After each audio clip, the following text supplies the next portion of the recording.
Now, here are some things that I suggest that you begin to look at working on to develop your character.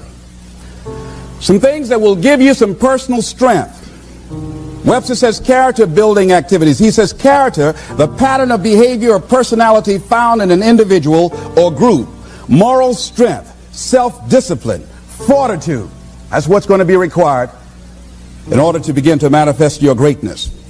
Now, looking at yourself, one of the things I'm suggesting you look at, what is it that you need to be in the process of doing more of or less of?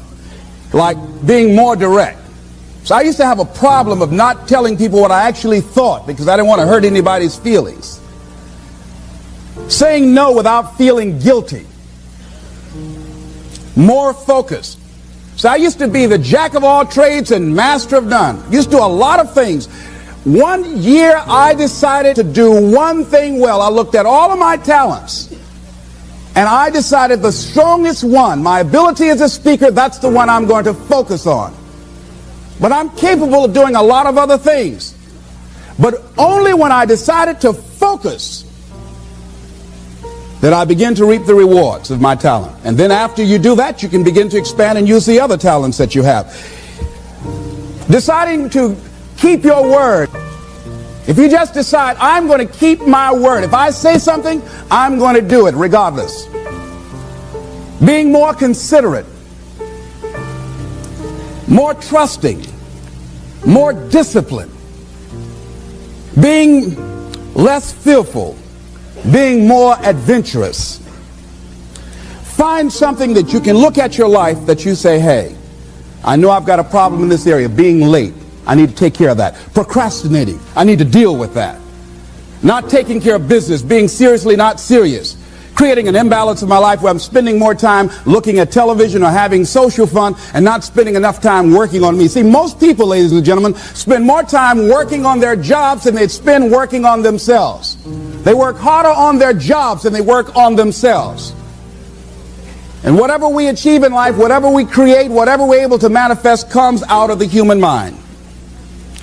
Now, I want you to think about 5 things that if you had the courage to do them, it will give you a feeling of satisfaction and self-respect. Think of 5 things that if you had the courage to do those things, you would feel a tremendous feeling of satisfaction within and self-respect. Take the time to write those things down, whatever they might be to you. It might be in your personal life. It might be in your friendships, your family relationships. Might be in your business. I was negotiating with a friend of mine that I admire a great deal. And this person went back on their agreement. And I did not challenge them on it. Number 1, because of my admiration for her. Number 2, because I really wanted the business. And I think she sensed that.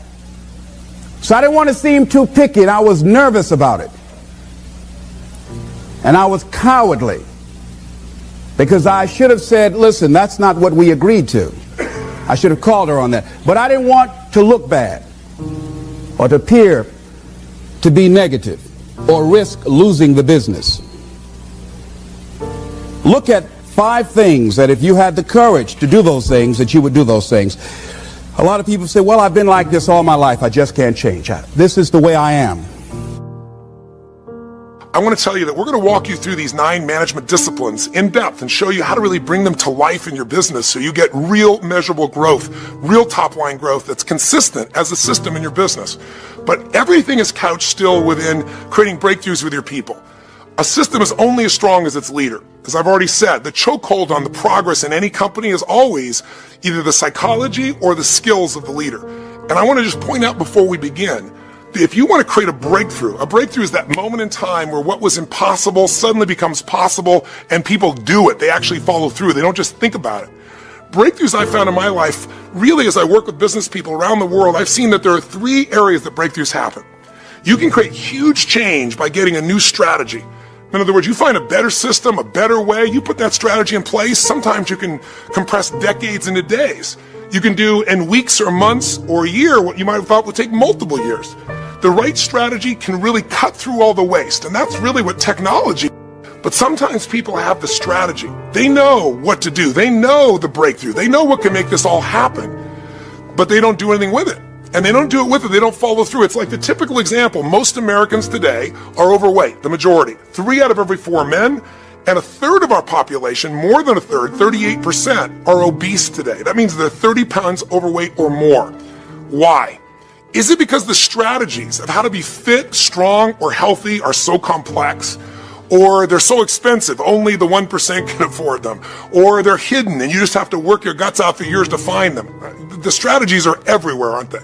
I mean, there's somebody around the corner that'll come work you out, or there's a club, God forbid you were to walk to it, you could drive to within 5 or 10 miles for most people. I mean, you could download all the answers onto your iPad or your iPhone. God forbid you'd actually do any walking and get those answers again. The answers, the strategies are everywhere. The problem is we don't use strategies if we don't deal with our limiting stories. A story is just a set of beliefs that we tell ourselves over and over again until it connects into a story. You know, somebody once said, if you tell a lie big enough, loud enough, and long enough, sooner or later people believe you. That was Hitler. Well, we're Hitler in our own minds very often, and sometimes the salespeople you're managing are Hitler to themselves. They might start to hear stories about the product of your company, or a competitor has some advantage, or something about the economy. And there may be some truth to the story, but it's not the whole story, and they make it the whole story. They grab a hold of it as the reason why they aren't doing what they should be doing, or why the results aren't as high as they need them to be. There's always a look. We're all afraid of failing. It's in the nature of human beings. So we look for a reason that's not our fault, something we can point to outside of ourselves. And sales leaders and sales managers do this as well, as you well know. It's part of human nature. So becoming aware of your own limited story. You can't help someone else change their story about the company if you're buying in it to yourself. And sometimes when things are overwhelming, when economy takes a hit, when all of a sudden competition comes out with a product, sometimes we generalize everything. We give them the advantage in everywhere, and we forget the advantages we have personally. So as the leader, besides coming up with the strategies that work, you and I have to figure out what's the story that we can own in ourselves and that we can deliver to our teams. And you can almost always hear it or see it or perceive it in your team when it's happening. But what do you do to break that story? What do you do to shift them? That's what every leader has to look at. And by the way, if you shift that story, you're not going to do it unless you shift the third element. And the third element's the simplest one, but it's the most powerful one moment to moment, and that is your state. As a leader, before you go and do any of this stuff, your state, your level of certainty, your level of passion, your level of excitement, your level of energy, your level of ownership of what you're going to talk to somebody about is the most powerful thing that's going to affect them. Listen, we all know in human communication, words are 7%. That's all the researchers said, what the words you use. Now, certain words can ignite people, don't get me wrong, but words are the smallest part. What affects us more is voice qualities, tone, tonality, tempo, volume. All of these things shift us even more. Studies show about 38%. But your body is 55%. Your gestures, your facial expressions. And I don't mean manipulating these in some fake way. I'm talking about when you get into a peak state, you get into a rant, you get into something you're excited about. I don't have some script right here to talk with you. I'm in state with you. I'm thinking about how to serve you right now, and I know there's certain things I've talked about that are important, and I'm going to come deliver them. If I was saying here now, point number 1 is this, and point number 2 is this, and here's the third thing, you're going to turn this thing off in a moment. You can read that damn stuff in a book. What we're looking from each other is an exchange. Listen, what makes somebody, like Mark Benioff, be able to do what he does? To be able to take this company from nothing to $4 billion in, 13 years. This man has had a story. He believed in the story of what's possible with a cloud. He immersed himself. He did the preparation. So he had not only a strategy, but he prepared his mind and body for what it is he really believed could make a difference. And then he got on fire with that passion and went around the country telling that story again and again and again. And he continues to do it, growing his company geometrically. Different style, but certainly Steve Jobs did the same thing. Who's better at telling a story, or was, I should say, than Steve Jobs? I mean, pretty extraordinary. He could sell iced Eskimos. He'd come out and say, we have what we believe is the greatest breakthrough in the history of the world. It's not exact language, but, it's a miracle. And people would buy it because he owned it. He believed it inside of himself, and he brought a state to the table. I mean, who do you want to be around? Somebody comes in and says, all right, guys, let's go through the update. Tell me what your numbers are.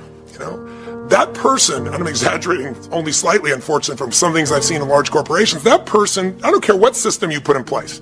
I don't care what 9 disciplines, I don't care what strategies you go in. Their story and state is the chokehold on the growth of that business. So our job, if you and I are going to really maximize what we're here to do, is to make sure we have all 3.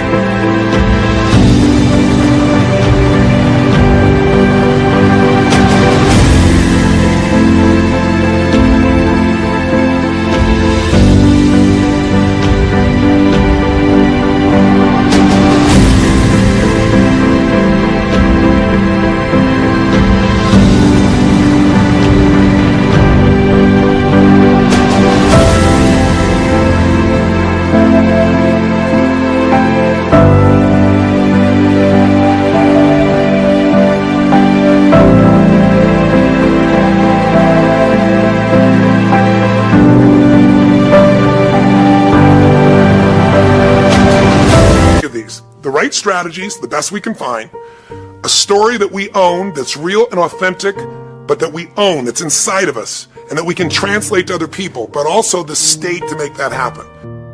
You must have the discipline to act.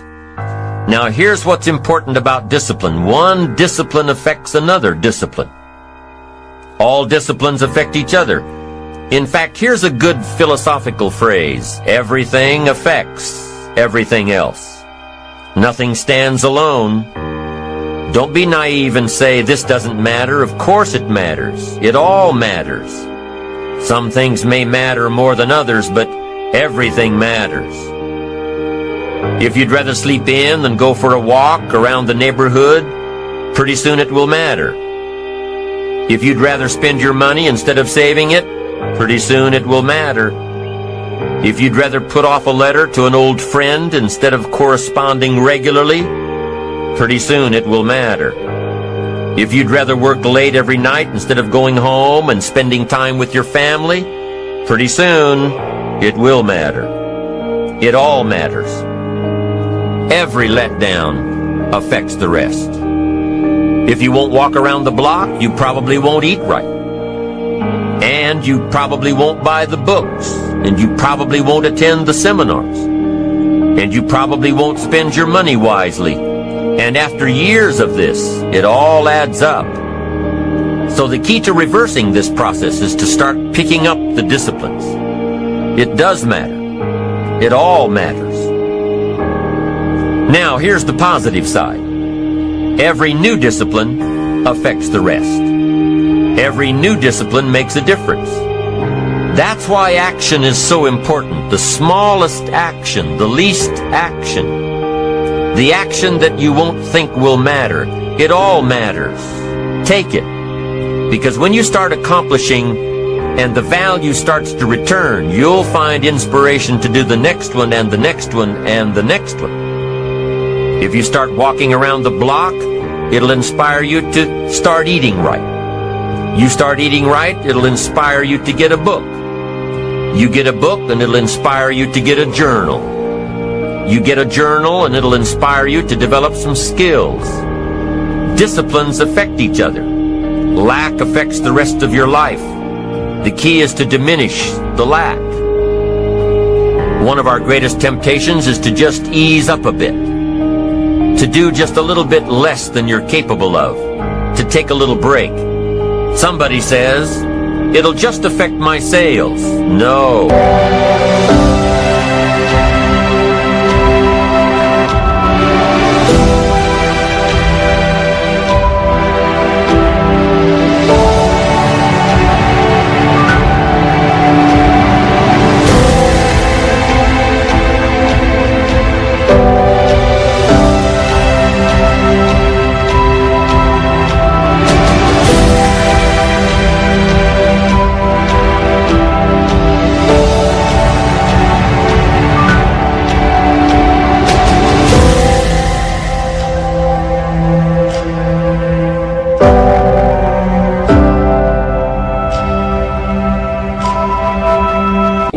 It'll affect your consciousness.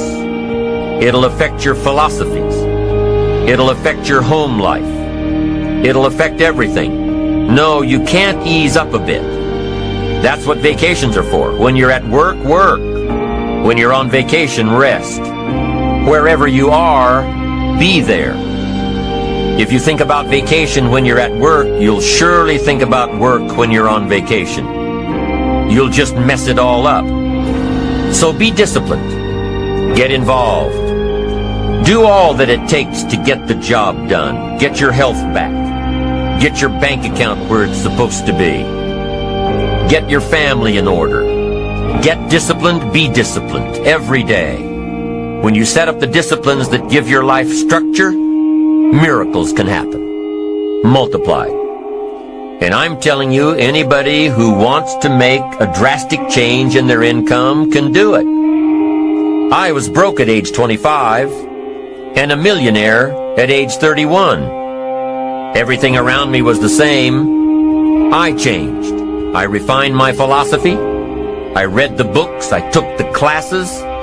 Started looking at life a little differently. I'm telling you, it works.